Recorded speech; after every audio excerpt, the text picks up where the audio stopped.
Here at the Center for Diabetes Research at the University of Bergen, we are very proud to host a second Nordic meeting entitled Diabesity: Whom to Treat and How.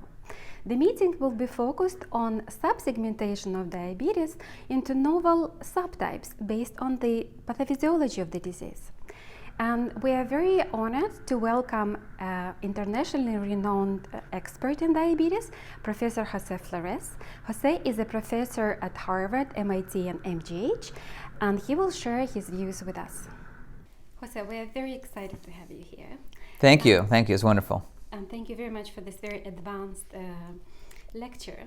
And I would like to ask you, you showed very elegant genetic approach to subsegmentation of diabetes, which clearly identifies novel mechanisms. So what would be the new ways of thinking you would advise for the research and clinical community to build a clinically useful novel reclassification of diabetes? Yes, so we are only at the beginning stage. The key thing to realize is that type 2 diabetes, it really is a very heterogeneous construct. So any diabetes that is not autoimmune, like type 1, or monogenic, like MODY, gets lumped into type 2 diabetes. But what we know from clinic is that there is a lot of heterogeneity in the manifestation. And we have shown that there's a way to use genetics to try to distinguish the various subtypes. So initially, there's a big distinction between people who have insulin deficiency and then insulin resistance. And then within each of those two groups, there are subcategories, and we can use genetics or the clinical factors to distinguish them. So in terms of the resources that are needed, I think it's only a matter of time before everybody gets some genetic information. The whole population does, because that's something you can do very easily once in the lifetime of a person from peripheral blood, and then it's available for a long time. I think we should also collect things that are going to be useful for that classification, maybe like C-peptide or GAD antibodies that help you to then modify what the genetic classification will be. And then I think clinicians need to become familiarized with how genetic information can be used in this fashion.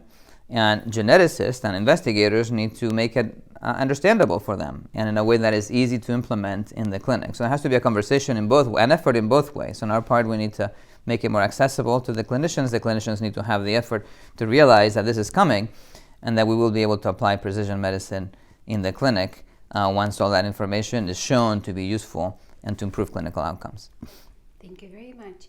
And do you think, are we in the position to take markers for diabetic complications into the null classification? Well, that's the next frontier, So the person with diabetes doesn't care so much that their sugar is high. They care about losing their sight or having to go into dialysis or having a heart attack. So complications are key. And right now, the way we treat people with diabetes is not really based on the pathophysiology that each person has, but is based on the risk of complications and side effects and cost, and it's evidence-based, but it's not based on mechanism. And so for complications, the problem is that it takes a long time to follow the complications, and so we are very much at the beginning stages, both on the genetic approaches to complications, but also on the biomarkers. And so I think there is probably a need for industry and academics to come together, and for the big clinical trials that look at diabetic complications, be able to share the information, both genetic and biomarkers, so that we can have the same approach that we've done for type 2 diabetes. We can actually apply it to diabetic kidney disease or coronary disease or retinopathy and things of that sort.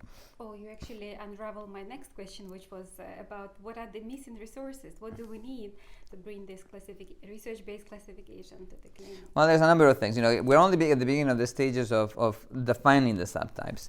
But then we also need to find out if we can assign people confidently to a subtype.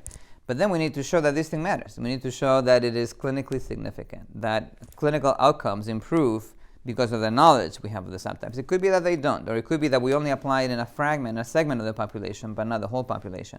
So we need to show whether it matters clinically in terms of who gets complications, how do they respond to therapy, or what preventive interventions we can deploy.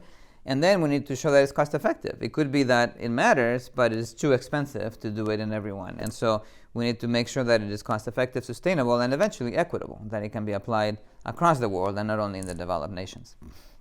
So thank you very much, José, and we're looking forward for you coming back. Okay, I'd love to come back. Thank you. Thank you.